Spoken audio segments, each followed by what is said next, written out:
if you've been working through the videos up until now, I don't think you have enough experience to be able to evaluate this. You have to find something that when you differentiate it, it will give you this thing here.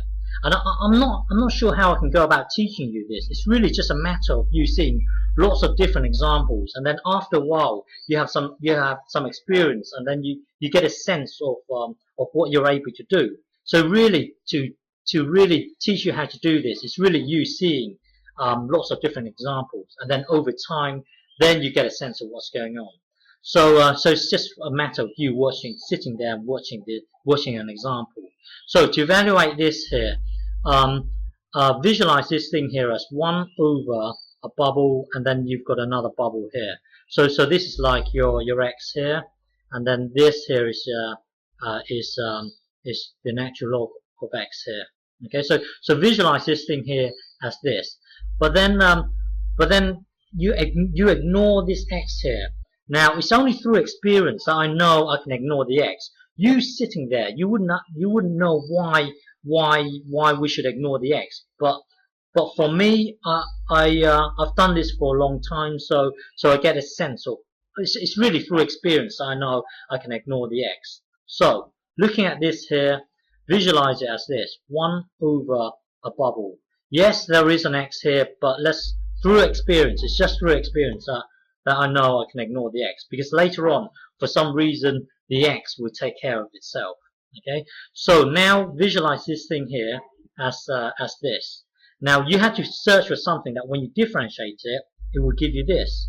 Well, if you look at the natural log of a bubble here, when you differentiate this, let's just try and differentiate this. When you differentiate log of a bubble, it will be when you differentiate it, it will be 1 over the bubble, and then you've got to times with the derivative of the bubble itself. It's really you using the chain rule. Okay, so when the thing is, look at this here. If you put natural log of x into here, then it will give you natural log of x, and then it will give you, well, the derivative of the bubble itself will be 1 over x. You see, if you differentiate this here, it will give you this. Now tidy this up. It will be top times top, so that will be 1, and then bottom times bottom here, so that will be x natural log of x. You see, the x here, it's only through experience that you can see that the x will take care of itself. You see, when you differentiate this here, it will give you this thing here. So technically, hang on, starting from here, we should have the absolute value here. We should put this in here. And the reason why, I've already explained this in one of the early videos, but we need to put the apps here. So that would be like this. So really our answer here should be natural log at absolute of the natural log of x. So hang on. So this here would be our answer here, because we don't need to make any adjustments here. This is exactly the same as this thing here. Okay? So hang on. So the answer here will be so this will be equals equals this, and then the natural log of x. So it's really the absolute, the natural log, well, it would be this plus c here. Okay, this would be our answer.